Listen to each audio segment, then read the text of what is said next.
In this video, we'll go over spanning sets and linear independence. The goal of understanding spanning sets and linear independence will be in trying to describe all of a vector space using the fewest number of vectors. To do so, we'll need to represent vectors in a vector space as a linear combination of other vectors. So what it means to represent a vector as a linear combination is the following here. Right, so given a vector v and a set of other vectors, so u1 through uk, a linear combination of v in terms of the u would be written as v is equal to c1u1 plus c2u2 and so on, where the c's are scalars. Right, so basically writing v in terms of the u's using scalar multiplication and vector addition, the two operations of a vector space.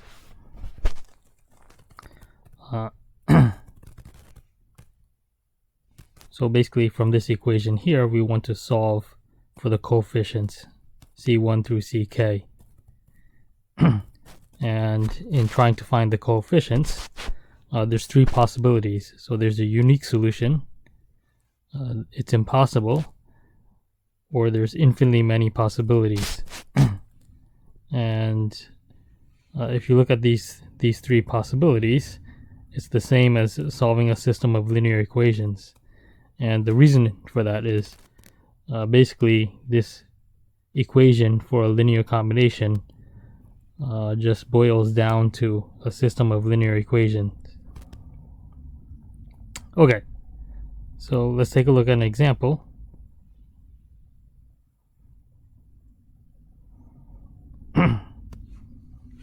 So here we're given a set S with two vectors, which I call v1 and v2, and I want to write this vector z, if possible, as a linear combination of v1 and v2. Right, so again, a linear combination means setting up this equation here. Right, so we want to find c1 and c2 such that z is c1 times v1 plus c2 times v2. Okay, so solve this equation for c1 and c2. So what we're going to do is we're going to represent these vectors as column vectors.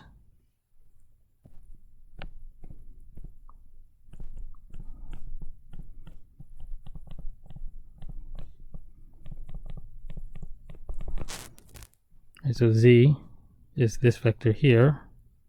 Again, as a column vector, it will be negative 42, 113, negative 112, negative 60 is equal to c1 times v1, which is 6, negative 7, 8, 6, plus c2 times v2, which is 4, 6, negative 4, 1.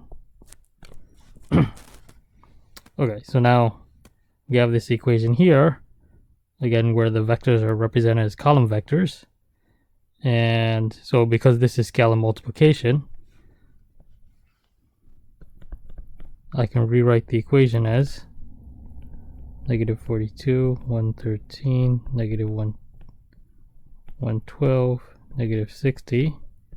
So this stays the same, and then I do the scalar multiplication here. So 6c1, negative 7c1, 8c1, 6c1, then plus, scale multiply this, so that's 4c1, 6c1, negative 4c1, and c1, 1c1, and that if I do the vector addition, what do I get? So negative 42, 113, negative 112, negative 60. And this combines to 6C1 plus 4. These should be C2s, right? So C2, C2, C2, C2. And I can do the vector addition. So negative 7C1 plus 6C2, 8C1 minus 4C2, 6C1 plus 1C2. But each of the rows here is just a dot product, right? So I can write this as a matrix equation.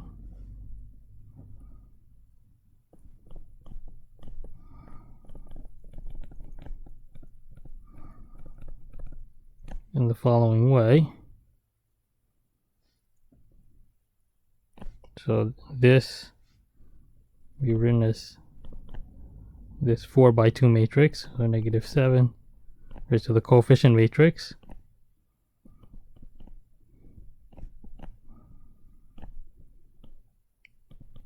C1 and C2 is equal to Z, which is negative 42, 113, negative 112, negative 60.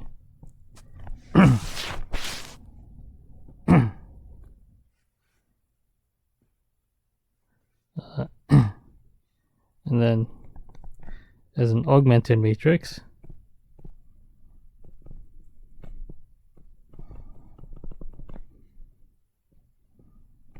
this looks like 6, negative 7, 8, 6, 4, 6, negative 4, 1, and negative 42, 113, negative 112, negative 60. So I mean, we see that this equation for the linear combination basically just turns into a system of linear equations where we can write down the augmented matrix and then use row reduced echelon form to solve this. Right. So notice in particular that for the coefficient matrix, all I've really done is set up the two vectors v1 and v2 as column vectors, right? So 6, negative 7, 8, 6, 6, negative 7, 8, 6, and v2, 4, 6, negative 4, 1, 4, 6, negative 4, 1. And then the column on the right is the vector that I want, the z. So this is v1, this is v2, and this is z. Okay, so let's look at the row reduced echelon form.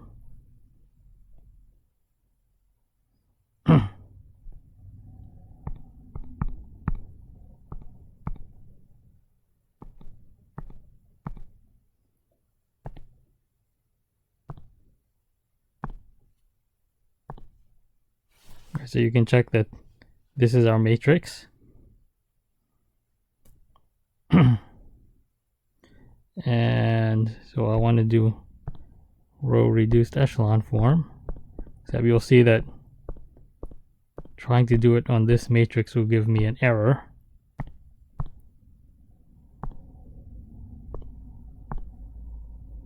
So invalid dimension. The reason for that is the calculator doesn't like that there are more rows than there are columns on this matrix.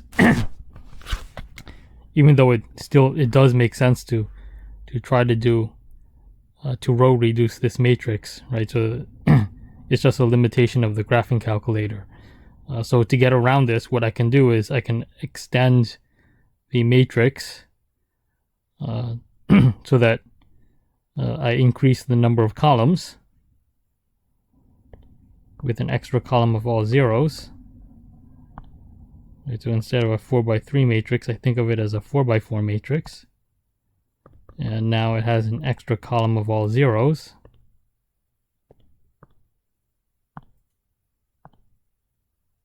Right, so it's still the same matrix. I'm just going to ignore the very last column in determining the solution. Okay, so now you'll see that I can calculate the row reduced echelon form.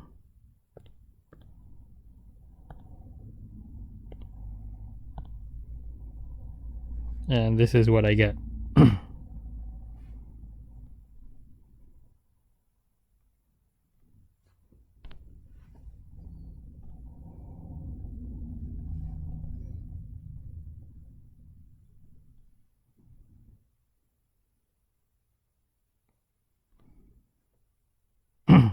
Okay, so as I said, right, so the last column doesn't really count for anything because it's just there to make the calculation work. So the actual row reduced echelon form is a 4 by 3 matrix. And so row 1 tells me that C1 is equal to negative 11, and row 2 says that C2 is equal to 6. Right, because this is the column for C1, and this is the column for C2.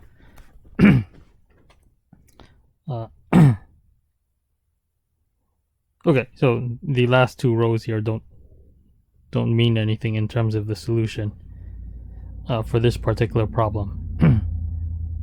Okay, so we get that if C1 is negative 11 and C2 is equal to 6, then I can write Z as a linear combination of V1 and V2 in this way. And so what you can do is you can go back and plug these numbers into C1 and C2 and check if this calculation works out. And I do that in the top of the second page here. Right, so C1 was negative 11, C2 was 6, and I do the linear combination of V1 and V2, and if you calculate that, you get back the original vector Z.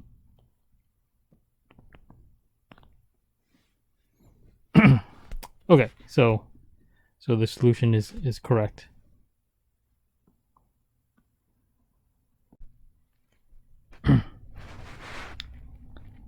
Okay, so in this next example here, so again we're given a set S with two vectors, V1 and V2, and again we want to figure out if W can be written as a linear combination of V1 and V2.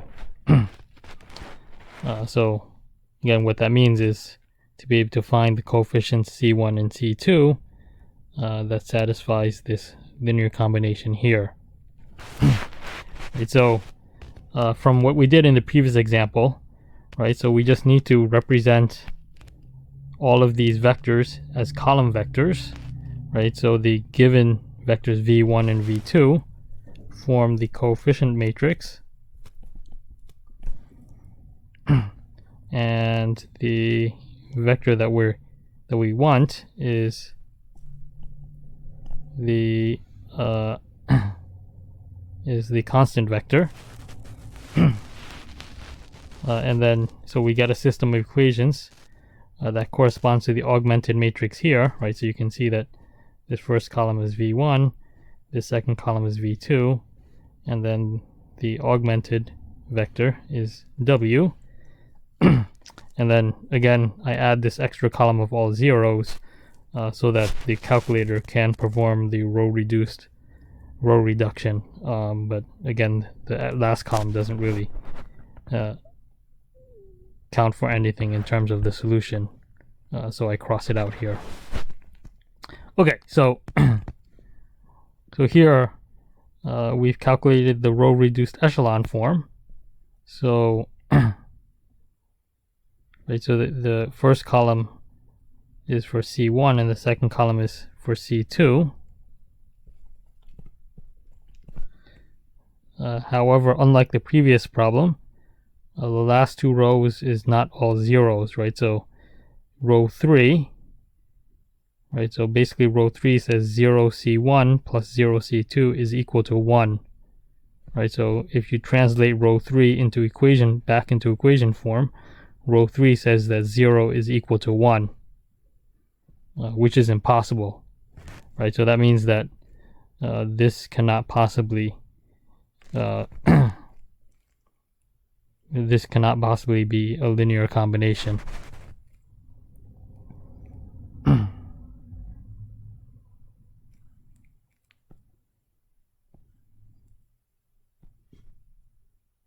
So going back to the previous example, right, so one thing you want to be careful about is that here, right, so if you translate row 1, it says C1 is equal to -11.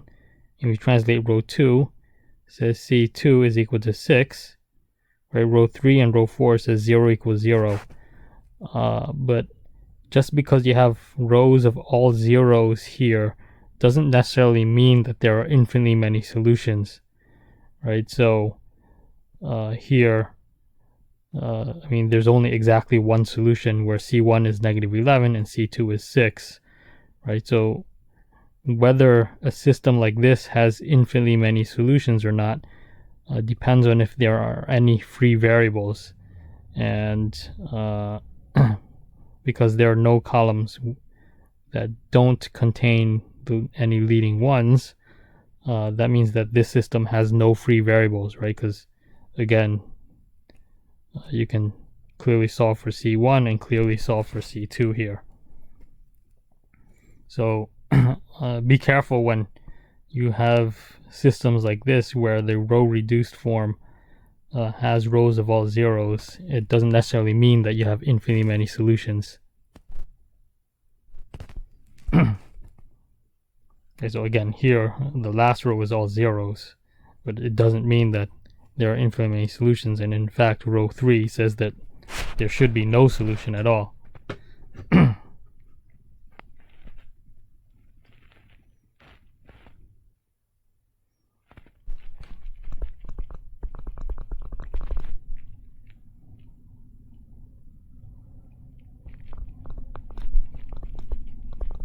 So the row 4 with all zeros doesn't necessarily mean there are infinitely many solutions. Okay, so now we have an understanding of what a linear combination is. We continue on to spanning sets. Right, so a set S with some number of vectors is called a spanning set if of a vector space V if every vector in V can be written as a linear combination of the vectors in S. Right, so basically this is asking whether there are enough vectors in S to describe all of the vector space V.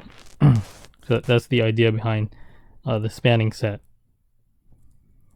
Okay, so that's mainly what we're concerned about. So this is an additional definition here. And then finally, if we take the span of S, right, so all possible linear combinations of S, it's always going to be a subspace of V, right? So basically the question is that, so we know the span of S is going to be a subspace of V, but we're mainly concerned with whether this subspace is in fact the entire vector space or not.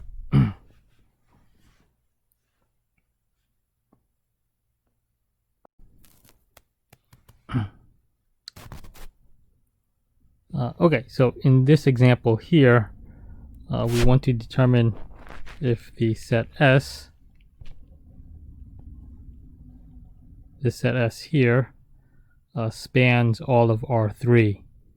Right, so again, from the definition of spanning sets, what we're trying to do is for any vector W in V, in our vector space V, we want to be able to write it as a linear combination of the vectors in S. Right, so for any vector W, I should be able to solve this equation for the linear combination. Okay, so so say W is W1, W2, W3, right? Because W can be any vector. So I just take an arbitrary one. And so let's represent this as column vectors.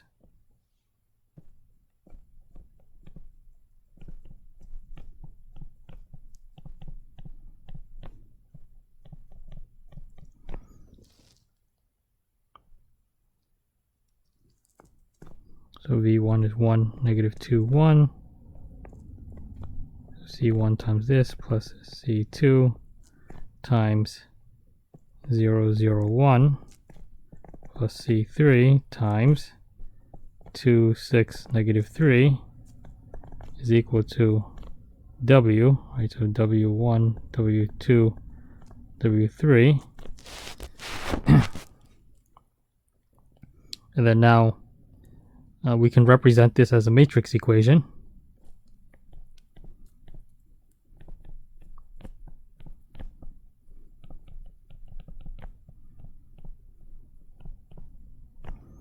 Right, so this forms the coefficient matrix.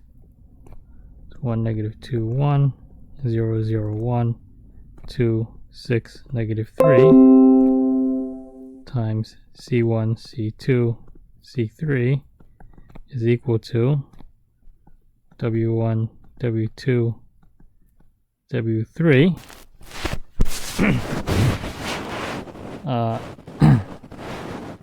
Okay, so here I have a matrix equation, right? So let's call this A, this vector C, this vector W, and A is a square matrix, right? So we know that this has exactly one solution if A is invertible.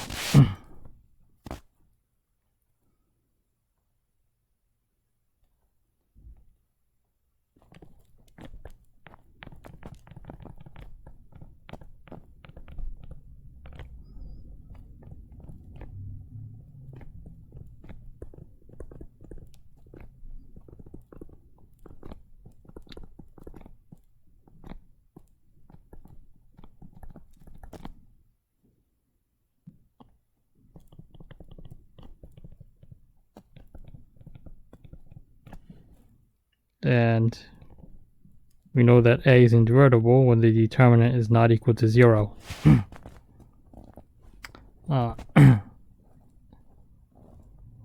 Okay, so again, notice that the columns of A are just my vectors, right? So V1, V2, and V3.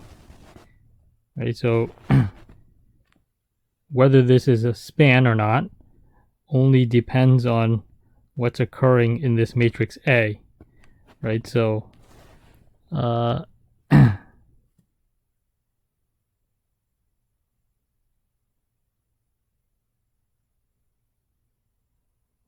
I calculate the determinant of this matrix, I get negative 10, which is not 0, right? So that means that A is invertible, and so this has a solution.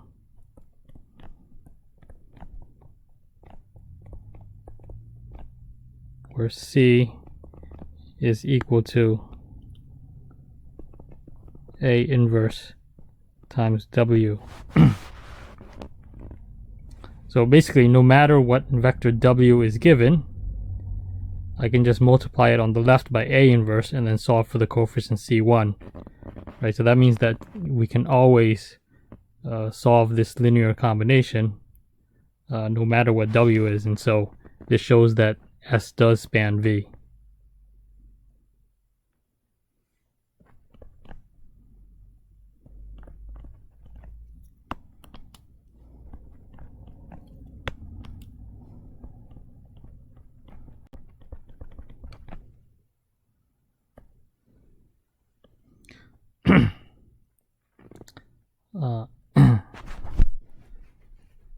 Okay, so again, basically the question boils down into setting up a matrix by writing the given vectors as column vectors and understanding the nature of the matrix.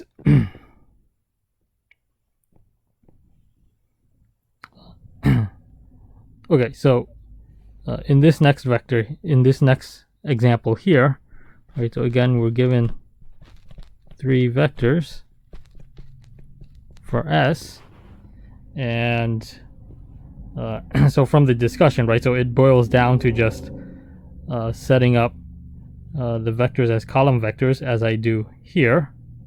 Right, so this is V1, this is V2, this is V3, and when you calculate the determinant of this matrix, the determinant is equal to 0. Right, so that means that this matrix is not invertible, and so there's no solution,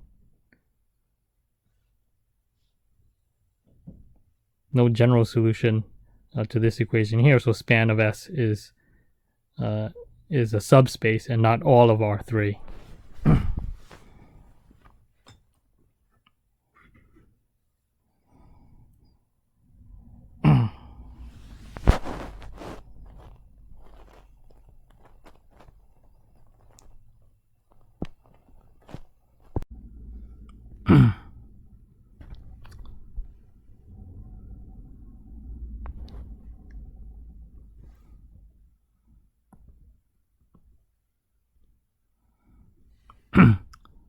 Okay, so in a situation where the set S that you're given, if you take the individual vectors, depending on how many vectors there are, when you set up the vectors as column vectors in a matrix, the matrix itself might not be a square matrix.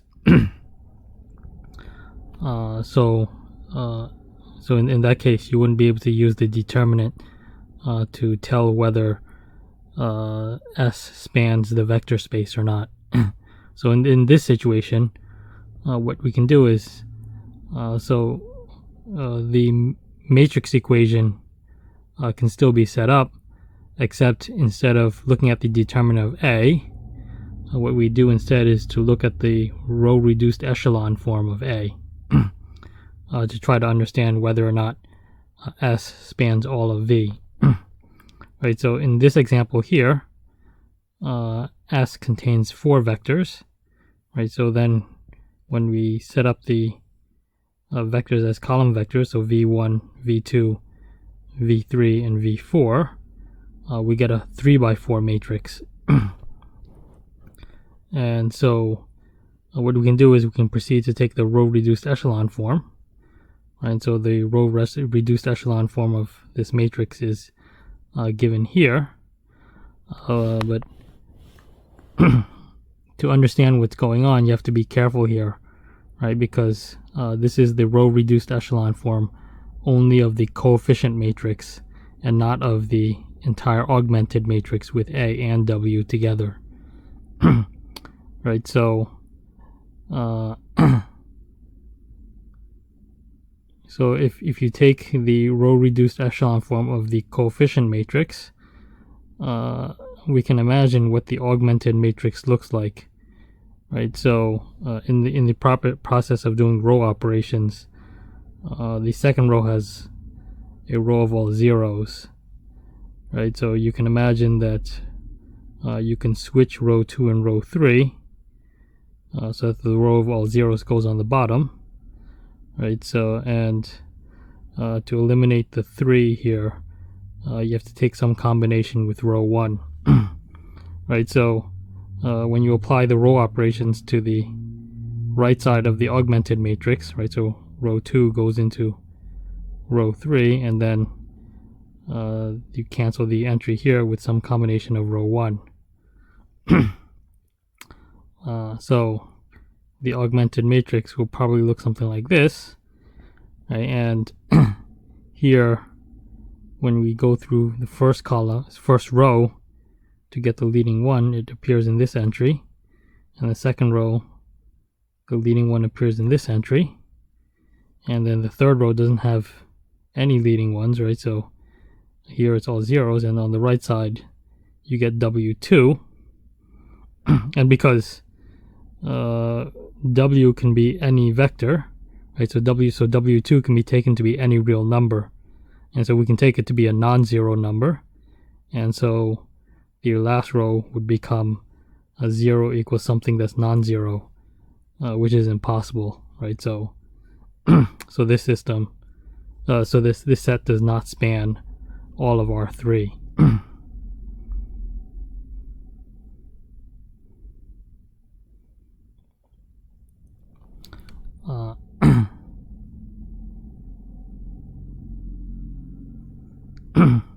So eventually we'll come to understand that basically only two of the vectors are really needed to span S, and two of the other vectors are redundant, right? So they can be written in terms of the other two vectors, and so S spans a plane. The S spans a plane inside of R3 instead of all of R3.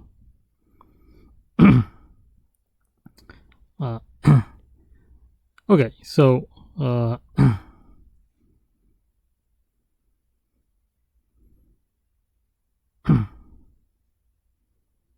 and the fact that the span of S is a plane inside of R3 is related to the fact that there's only two leading ones in the row reduced echelon form. Okay, so the next concept we'll go over is linear dependence and linear independence. So basically, a set S is linearly independent if the only way to write the zero vector as a linear combination of the vectors in S is when you only have the trivial solution. If there is also non-trivial solutions, then S is linearly dependent. So basically, when you set this, because it's another equation involving linear combinations, when you set this up, what you get is essentially a homogeneous system of linear equations. So what you can do again is use the row reduced echelon form to determine the nature of the solutions.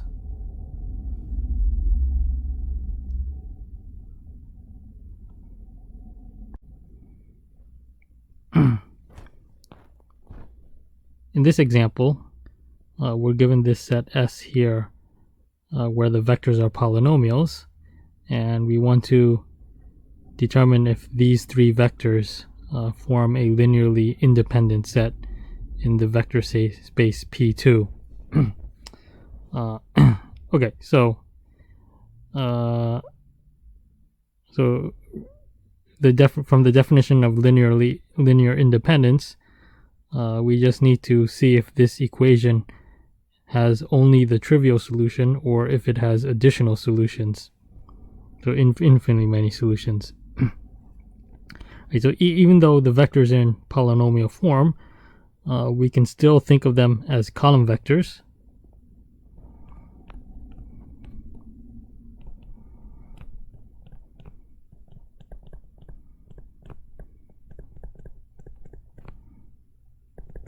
Right, so V1. Right, so the coefficients in the polynomial are playing the role of the coordinates for the vector.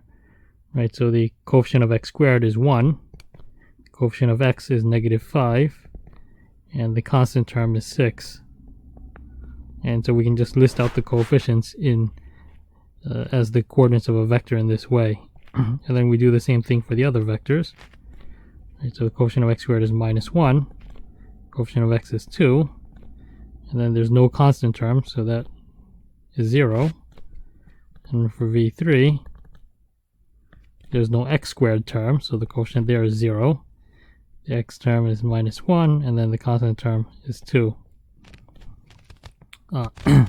Okay, so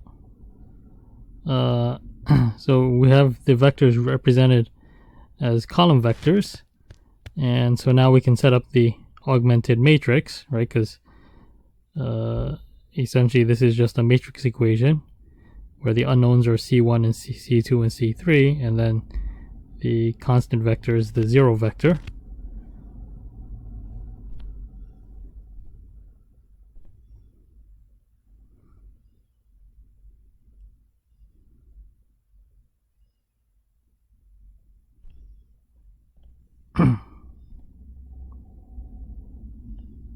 Right, so the so here is the augmented matrix. Right, so this is V1, V2, and this is V3.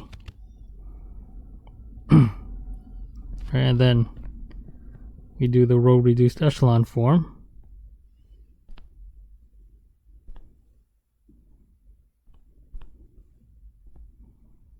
Which turns out to be this.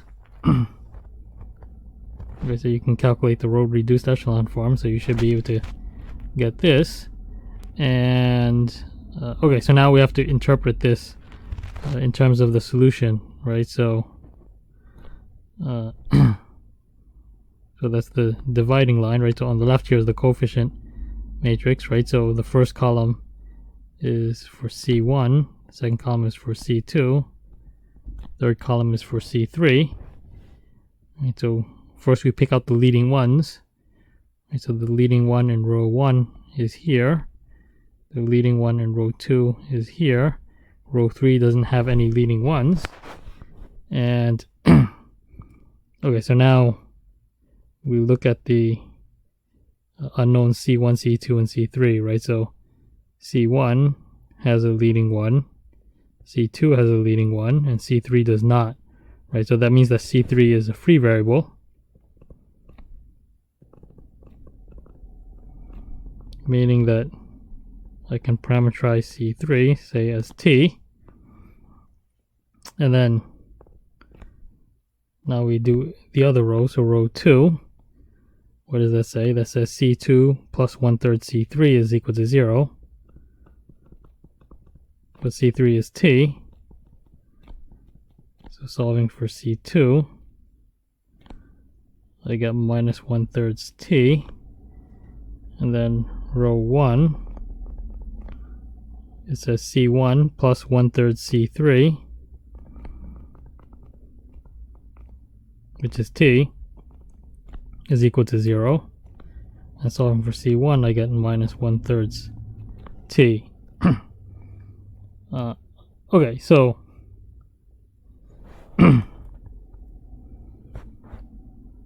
so here, I mean, we see that there are infinitely many solutions.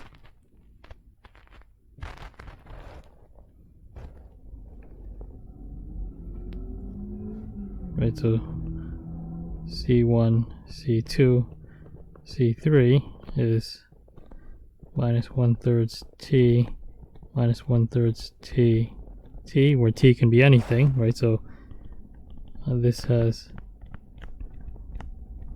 infinitely many solutions. So that means that S is linearly dependent.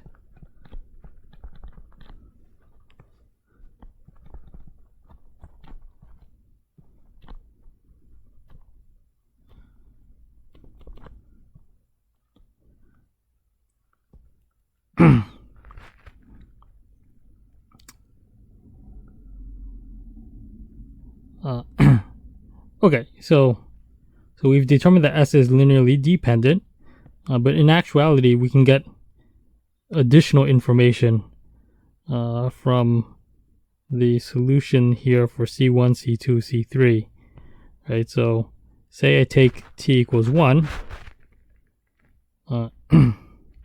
so we can determine the dependence between the vectors in equation S by looking at the solution.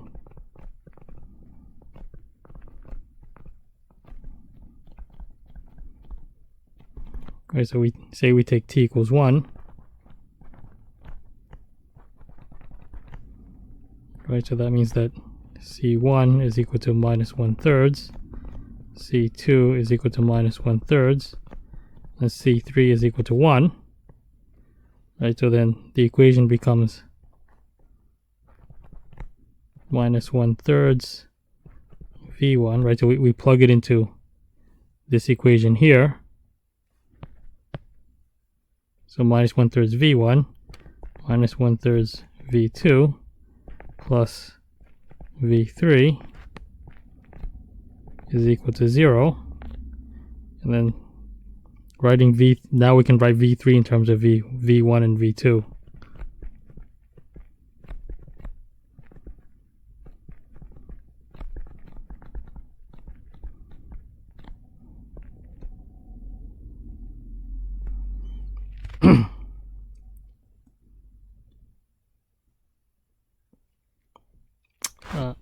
Okay, so this example was linearly dependent.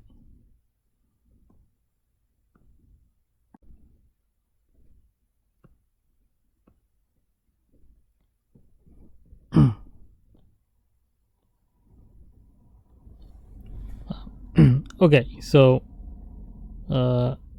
we're still considering linear independence and linear dependence. Right, so in this example here, we're given this set S with 2 vectors. So we're still working with the vector space P2.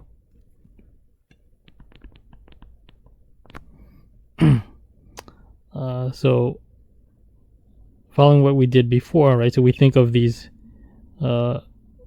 polynomial vectors as column vectors, right? So by taking their coefficients, right? So for V1, the coefficient of x squared is 1. There's no x term, so the coefficient is 0, and the constant term is minus 1. And then we do the same thing for V2, right? So there's no x squared term, so that coefficient is 0. And then we set them as columns. And so again, the equation we're looking at is C1 V1 plus C2 V2 is equal to the 0 vector, right? So that's why we have a column of zeros here. And then when we take the row reduced echelon form, this is what we get, right? So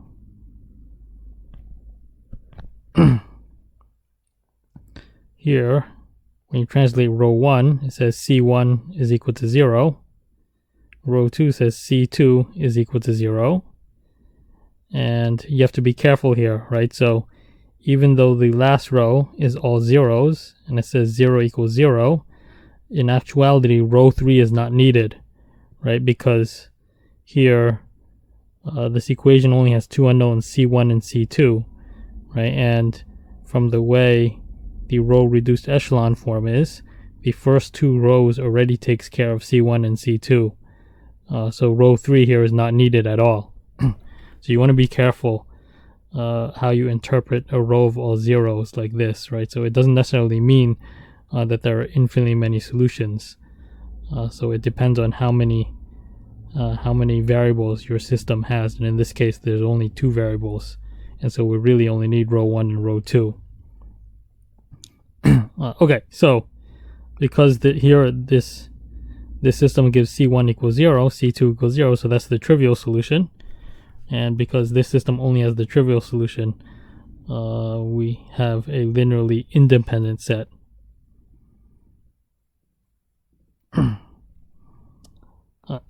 Okay, so then continuing to the last example, right? So this set S has 3 vectors. So we just follow the same procedure again. We represent each of these vectors in a matrix as column vectors. And so the equation again is C1 V1 plus C2 V2 plus C3 V3 is equal to 0. Right, so the 0 vector goes here. And if we look at the row reduced echelon form, now all 3 rows gives us, so there should be C1, C2, C3. So all C1, C2, and C3 are all 0 from the row reduced echelon form. And so this is the trivial solution.